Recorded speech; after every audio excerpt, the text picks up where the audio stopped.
สบายดีเราจะมาเฮ็ดเลือดแปลงเป็ดจากทางพวกแหละพี่น้องทางรัฐคายฝากมาให้นี่เด้อเป็ดลกคนทางข้างเรียบร้อยนี่เกียมเด้อพี่น้องเด้อเกียมรุ่นนำกันเด้อเมนูนี้จะออกมาเป็นอะไรเนาะแล้วก็มาซิมพร้อมกันมาเด้อพี่น้องเด้อมาเด้อ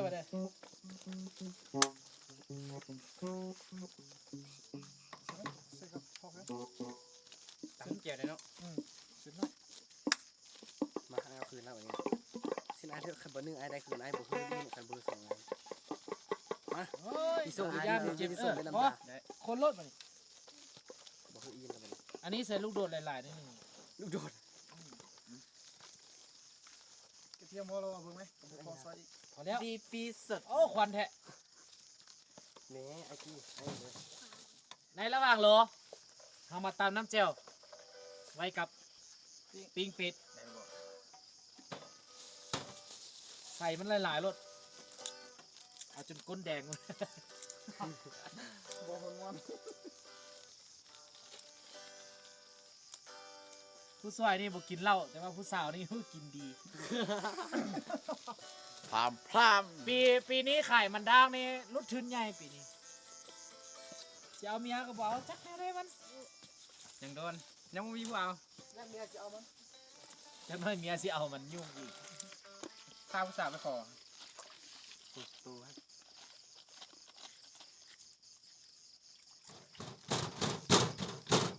ตั้งอกตั้งใจว่าไง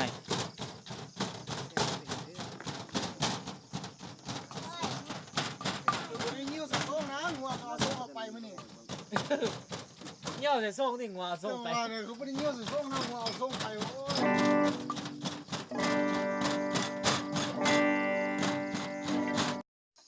เอาพี่น้องขั้นตอนต่อไปเด้อ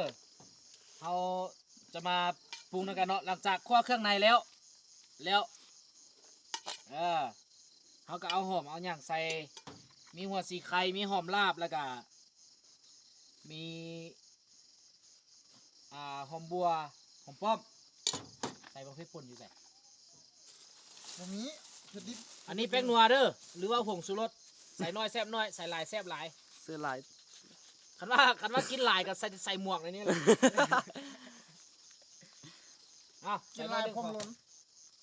เผ็ดดิบซอยใส่ลายแล้วเด้ เผ็ดดิบก็ใส่เผ็ดป่นก็ใส่ให้สังเกตเบิ่งเนาะเวลาเขาถอกน้ำใส่จวดให้เขาสังเกตเบิ่งเลือดเนาะ ตีให้เข้ากัน ให้มันเป็นฟอดสีขาวอันนี้ยังบ่ทันได้พอนี่นะอีกน้อยหนึงโอเคประมาณนี้เนาะประมาณนี้หลังจากเขาคนได้ที่แล้ว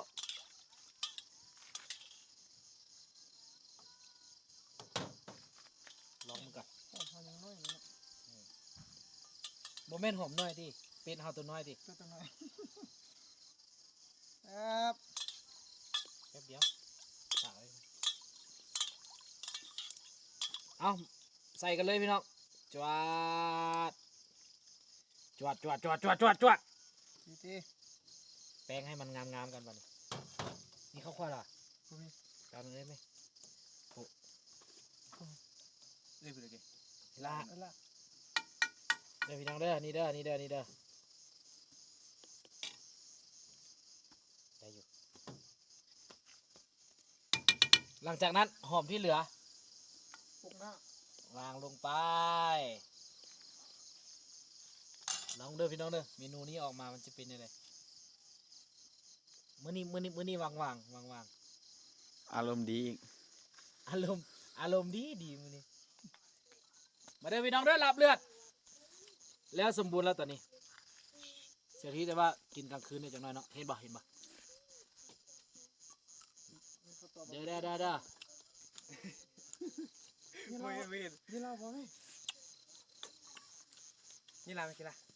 บ่ยอมบ่ทำมาคือกันเดี๋ยวผมกินเลยยินไหมบ่ยินละกันกินเลย สุดยอดพี่น้องเนาะ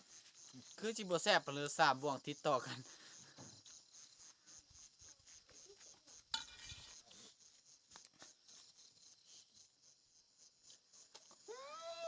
ไม่ได้ตายแล้วเลย อย่าให้เด้ออย่าให้เด้ออย่าให้เด้อ เอาเลือดแปลงเลือดแปลงเลือดแปลง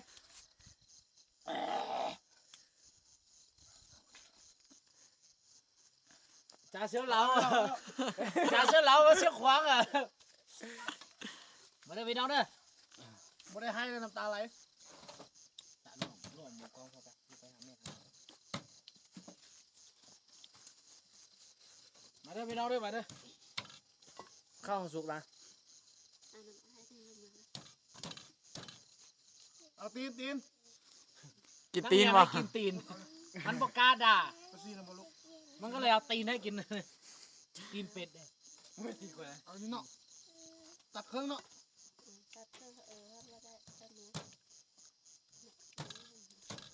มาเด้อพี่น้องมาเด้อเฮ้ยเจ้า เอาเลยอันนี้เนาะ มาเด้อมาเด้อ มาได้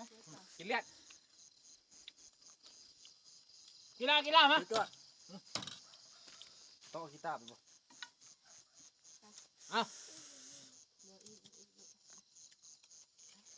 มือก้อมือก้อ น้ำ กี้ อาบ มา น้ำต้องอาบน้ำแล้ววะ แล้วก็ไปทีม มาเด้อพี่น้องเด้อว่าอย่ากางเลยนี่แม่มาพี่โอ้ยทำลายโยดโอ้คุณยอดพี่น้องคุณยอดเด้อนี่เด้อกินพร้อมตีน แก้มตีนไปพ่อ แก้มตีนเนาะตอนนี้ กินแล้วลืมพ่อลืมแม่เลย กินแล้วลืมพ่อลืมแม่ หรือว่าบ้านกูด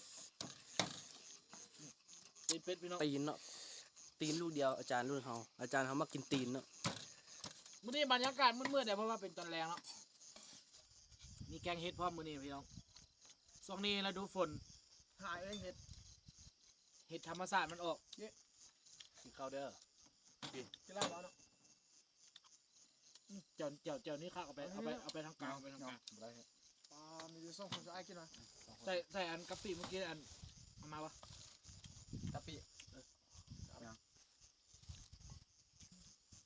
มาพี่น้องปิ้งเป็ดเด้อปิ้งเป็ดเด้อ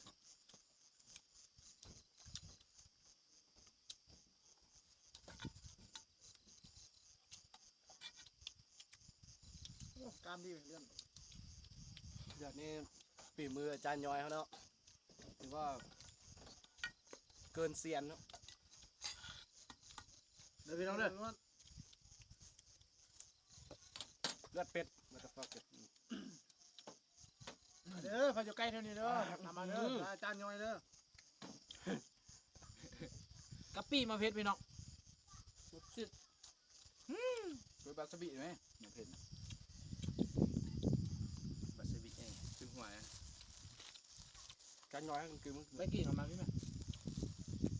เยอะได้เลย ยังมาล้างล้างจะมียังมาล้างหรอ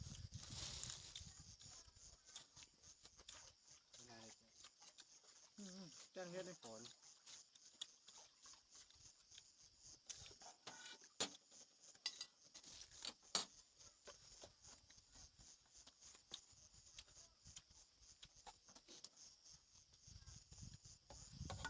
บรรยากาศดี ยังบุกขายอย่างนี้แต่ว่า เอาพี่น้องพักไว้สำนี้ก่อนเด้อคลิปหน้าเจอกันสวัสดี